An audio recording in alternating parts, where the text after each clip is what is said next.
The government of Nepal recognized that the throngs flocking to Everest created serious problems in terms of safety, aesthetics, and impact to the environment. While grappling with the issue, Nepalese ministers came up with a solution that seemed to hold the dual promise of limiting the crowds while increasing the flow of hard currency into the impoverished national coffers. Raise the fee for climbing permits. In 1991, the Ministry of Tourism charged $2,300 for a permit that allowed a team of any size to attempt Everest. In 1992, the fee was increased to $10,000 for a team of up to 9 climbers, with another $1,200 to be paid for each additional climber. But climbers continued to swarm to Everest despite the higher fees. In the spring of 1993, on the 40th anniversary of the first ascent, a record 15 expeditions, comprising 294 climbers, attempted to scale the peak from the Nepalese side. That autumn, the ministry raised the permit fee yet again to a staggering $50,000 for as many as 5 climbers, plus $10,000 for each additional climber, up to a maximum of 7. Additionally, the government decreed that no more than 4 expeditions would be allowed on the Nepalese flanks each season. What the Nepalese ministers didn't take into consideration, however, was that China charged only $15,000 to allow a team of any size to climb the mountain from Tibet and placed no limit on the number of expeditions each season. The flood of Everesters therefore shifted from Nepal to Tibet, leaving hundreds of Sherpas out of work. The ensuing hue and cry persuaded Nepal, in the spring of 1996, to abruptly cancel the 4-expedition limit. And while they were at it, the government ministers jacked up the permit fee once again, this time to $70,000 for up to 7 climbers, plus another $10,000 for each additional climber. Judging from the fact that 16 of the 30 expeditions on Everest last spring were climbing on the Nepalese side of the mountain, the high cost of obtaining a permit doesn't seem to have been a significant deterrent. Even before the calamitous outcome of the 1996 pre-monsoon climbing season, the proliferation of commercial expeditions over the past decade was a touchy issue. Traditionalists were offended that the world's highest summit was being sold to rich parvenus, some of whom, if denied the services of guides, would probably have difficulty making it to the top of a peak as modest as Mount Rainier. Everest, the purists sniffed, had been debased and profaned. Such critics also pointed out that, thanks to the commercialization of Everest, the once hallowed peak has now even been dragged into the swamp of American jurisprudence.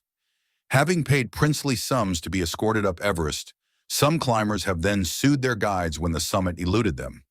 Occasionally you'll get a client who thinks he's bought a guaranteed ticket to the summit, laments Peter Athens, a highly respected guide who's made 11 trips to Everest and reached the top 4 times. Some people don't understand that an Everest expedition can't be run like a Swiss train. Sadly, not every Everest lawsuit is unwarranted.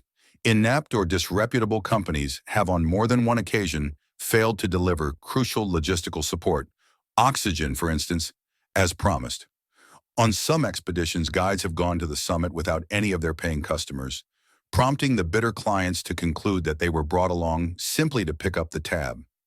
In 1995, the leader of a commercial expedition absconded with tens of thousands of dollars of his clients' money before the trip even got off the ground. In March 1995, I received a call from an editor at Outside Magazine proposing that I join a guided Everest expedition scheduled to depart 5 days hence and write an article about the mushrooming commercialization of the mountain and the attendant controversies. The magazine's intent was not that I climb the peak. The editors simply wanted me to remain in base camp and report the story from the East Rongbuk Glacier, at the foot of the Tibetan side of the mountain. I considered the offer seriously. I went so far as to book a flight and get the required immunizations, and then bowed out at the last minute. Given the disdain I'd expressed for Everest over the years, one might reasonably assume that I declined to go on principle. In truth, the call from outside had unexpectedly aroused a powerful, long-buried desire. I said no to the assignment only because I thought it would be unbearably frustrating to spend 2 months in the shadow of Everest without ascending higher than base camp. If I were going to travel to the far side of the globe and spend 8 weeks away from my wife and home, I wanted an opportunity to climb the mountain. I asked Mark Bryant, the editor of Outside, if he would consider postponing the assignment for 12 months, which would give me time to train properly for the physical demands of the expedition. I also inquired if the magazine would be willing to book me with one of the more reputable guide services and cover the $65,000 fee, thus giving me a shot at actually reaching the summit. I didn't really expect him to say yes to this plan. I'd written more than 60 pieces for Outside over the previous 15 years, and seldom had the travel budget for any of these assignments exceeded $2,000 or $3,000. Bryant called back a day later after conferring with Outside's publisher. He said that the magazine wasn't prepared to shell out $65,000, but that he and the other editors thought the commercialization of Everest was an important story. If I was serious about trying to climb the mountain, he insisted, Outside would figure out a way to make it happen. During the 33 years I'd called myself a climber, I'd undertaken some difficult projects. In Alaska, I'd put up a hairy new route on the Moose's Tooth and pulled off a solo ascent of the Devil's Thumb that involved spending 3 weeks alone on a remote ice cap. I'd done a number of fairly extreme ice climbs in Canada and Colorado.